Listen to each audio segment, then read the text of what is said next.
Y como prometimos en el bloque anterior de Un canto se hace al viento, cuando entrevistamos al periodista Héctor Sánchez, autor del libro Cada piba que pase, con un libro en la mano, Leonardo Fabio, Fuiste mía un verano.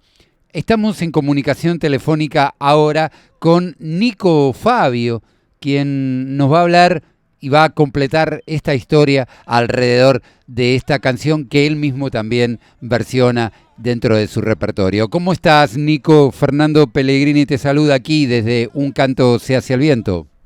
Hola Fernando, ¿cómo estás? Muy bien, gracias a Dios.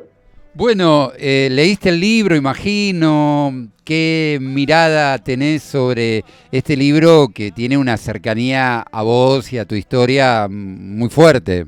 Sí, por supuesto, me pareció un libro hermoso, un trabajo hecho con mucha pasión por el querido Héctor.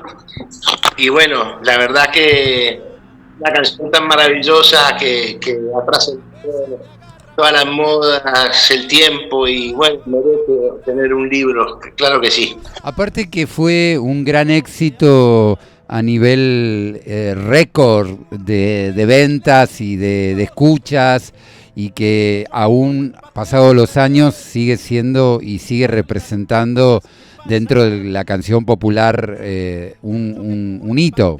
Sí, no pasa de moda, cada día es más vigente, porque también las nuevas generaciones van descubriendo la música de mi papá, su obra, y sigue, viste, es como la música de los Beatles, música de Beethoven, va a pasar de moda. Y vos haces música, tenés tus canciones, componés canciones y también cantás las canciones de tu papá. ¿Cómo surge, cómo llega a vos el tema de la música, de la composición, que fue uno de los aspectos culturales que tu viejo desarrolló como un profesional de esto?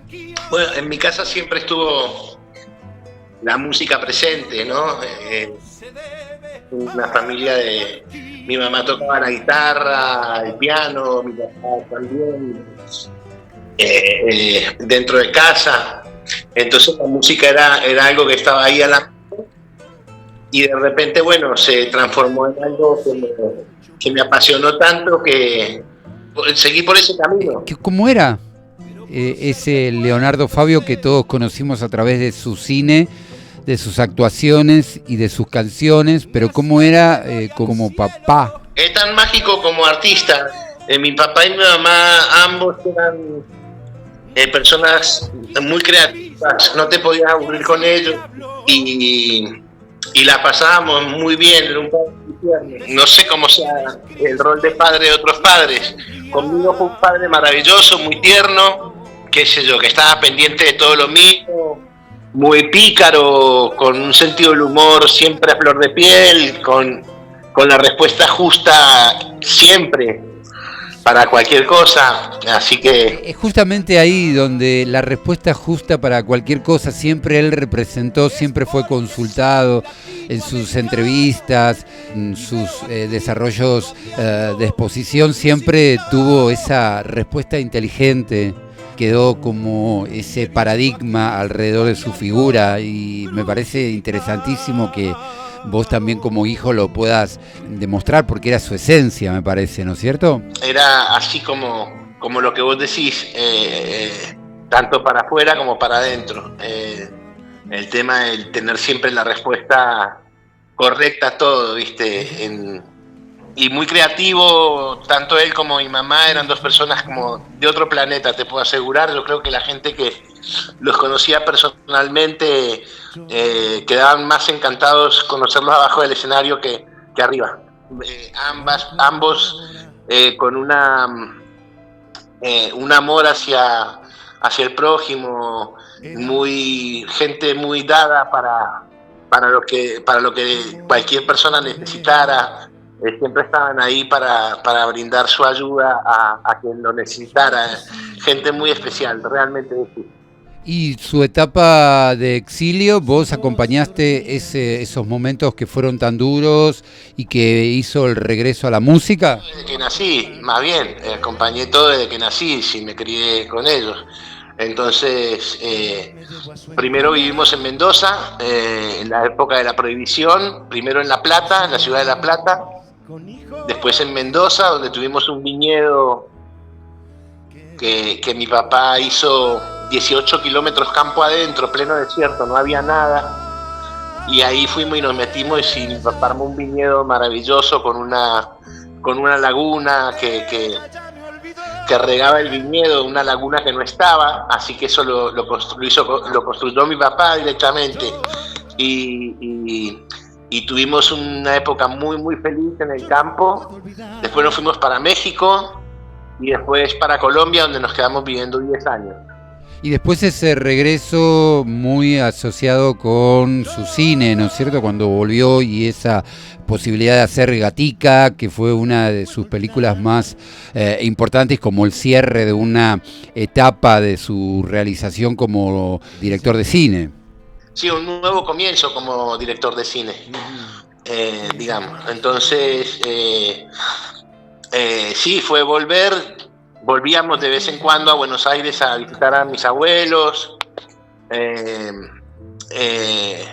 A mí Buenos Aires me encantaba desde siempre, pero bueno, esta vez ya volvimos definitivamente y papá volvió a filmar, porque en Colombia le habían ofrecido filmar, pero él no quiso, porque no sentía que no conocía bien, digamos que él conocía al argentino, él conocía al porteño y al hombre de campo y al hombre de pueblo, pero de acá, ¿no es cierto? El criollo, él no quería meterse, digamos,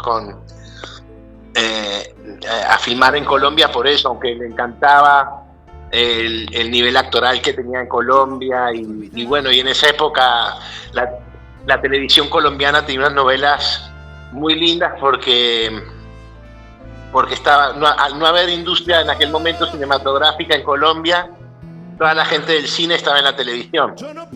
Con Héctor Sánchez hablábamos justamente de eso, ¿no es cierto? Cómo en sus películas y en sus canciones habló de la gente, de su pueblo, de sus vivencias de la infancia también, ¿no es cierto? Todas sus películas recorren eso, y también en la canción, a pesar de ser una canción romántica exitosa, siempre está reflejado el ser humano, el sujeto. Sí, por supuesto. En sus canciones siempre está, qué sé yo, por ejemplo, en Simplemente una rosa, él dice, ella faltará al colegio, voy a faltar al taller. Él es un muchacho que trabaja en un taller mecánico, entonces, y así en todo lo que hizo, ¿no es cierto? Él siempre se sintió parte de la gente y siempre fue parte de la gente en realidad.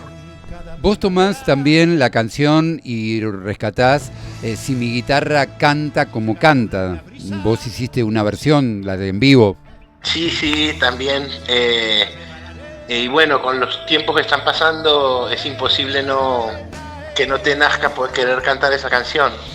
Entonces la música de mi papá me ha venido acompañando hace mucho y fue algo que fui descubriendo con los años, porque yo me inicio con el rock, digamos, de muy chico.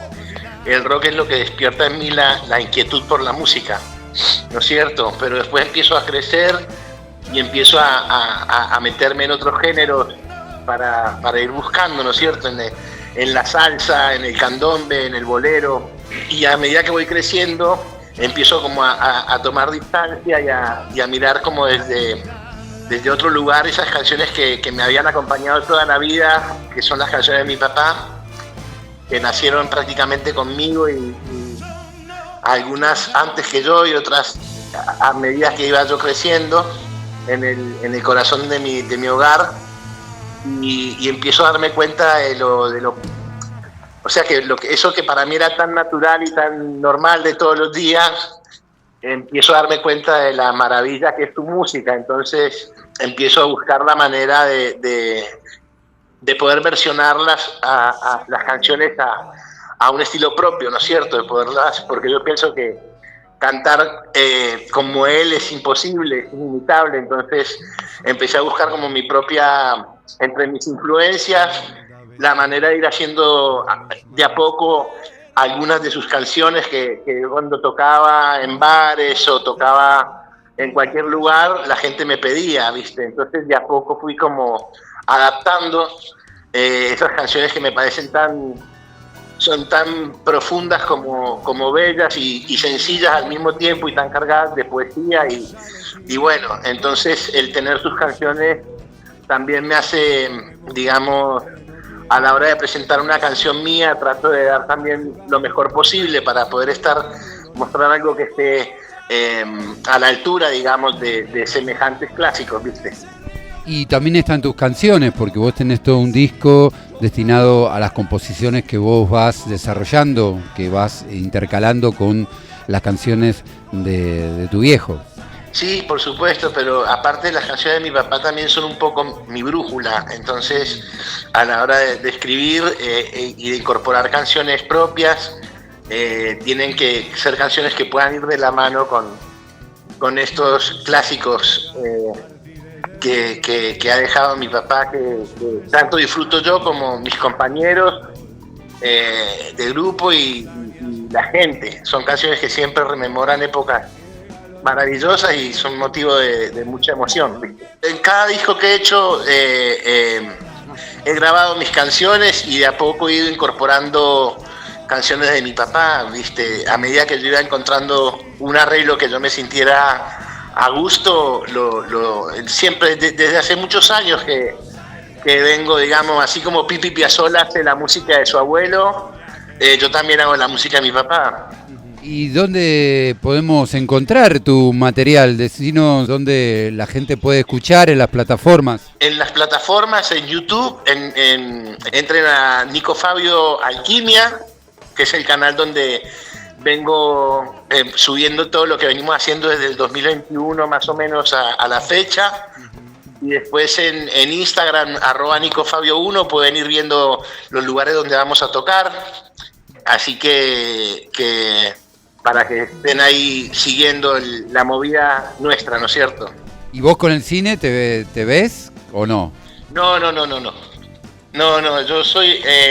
a mí me picó el bichito de la música desde muy chico y no sé, es mi pasión, ¿viste? El cine me encanta como cinéfilo, me encanta el cine de mi papá, me encanta el cine, he visto cine de todas las épocas, de todo el mundo, es algo que me fascina, pero si me dieras a elegir entre hacer una gran película o una gran canción, voy a elegir siempre una gran canción.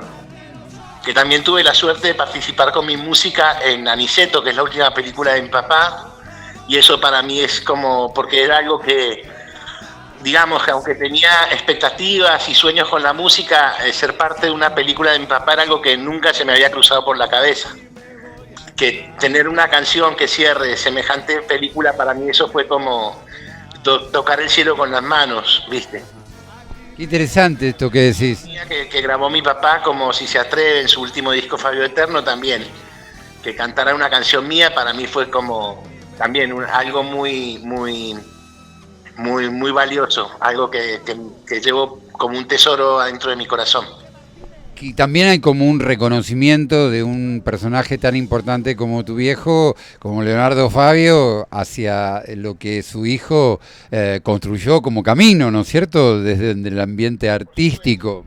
Sí, porque por ahí, o sea, por más que mi papá era alguien muy bueno, muy bondadoso, muy generoso, pero en el arte él no le regalaba nada a nadie, ni siquiera a mí por ser su hijo. O sea, entonces cuando eligió mi canción yo dije, wow, viste, ya. En ese sentido fue como algo muy importante para mí en lo personal. Entonces, algo que no... Es más, yo tengo un montón de copias de DVDs de Aniceto y cada vez que voy a alguna entrevista o algo lo llevo de regalo porque ahí está mi canción. Porque él en realidad quería cantar esa canción. Entonces me dijo que se la llevara a Daniel Berardi, que era su productor, un gran guitarrista, un gran músico que yo quería muchísimo, un hombre muy humilde, muy sencillo y un gran músico. Tocó con Marta Argerich, con Goyeneche, con Charles Aznavour, en fin, con todos los número uno, y yo le llevé la canción para que él hiciera los arreglos, para que la cantara mi papá, que le iba a grabar para su próximo disco. Y mientras tanto él estaba haciendo Aniceto. Y entonces yo escuché el arreglo y me gustó tanto que le dije a Daniel que me dejara meter una voz para tener una versión cantada por mí.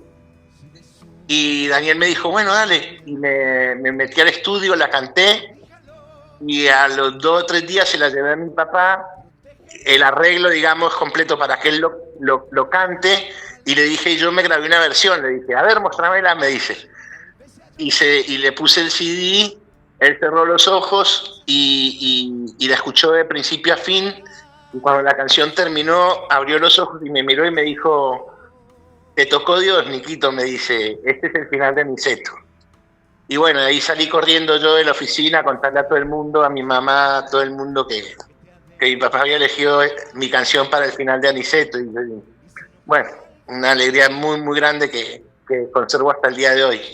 Y de una canción que surge por una historia muy profunda, o sea, una canción que estuvo adentro mío por más de 10 años, porque, a ver, la escribo después de muchos años a un amiguito que cuando vivíamos en Colombia tiene el mismo final que Aniceto.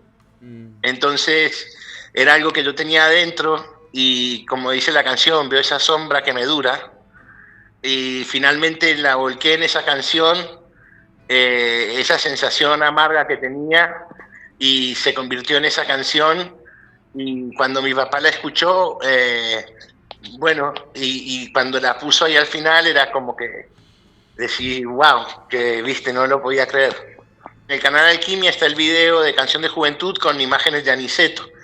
Y eso es algo muy, muy importante para mí. Bueno, Nicolás, te agradecemos muchísimo este tiempo, este par de historias que nos contaste alrededor de tu música, de la música de tu papá y alrededor de este libro que genera y vuelve a traer a la palestra todo esto que es tan importante de la obra de Leonardo Fabio, que simboliza muchísimo en nuestra cultura. Y bueno, valorar de nuevo esto me parece que es nuestra tarea. Es importante que lo hagamos porque es parte de nuestra... Yo siempre digo, la obra de Leonardo Fabio nos pertenece a todos, viste, es parte, es una gloria que nos pertenece a todos nosotros, a cada uno de nosotros. Es patrimonio cultural de la humanidad y principalmente de nosotros como pueblo argentino. Muchísimas gracias, un abrazo enorme.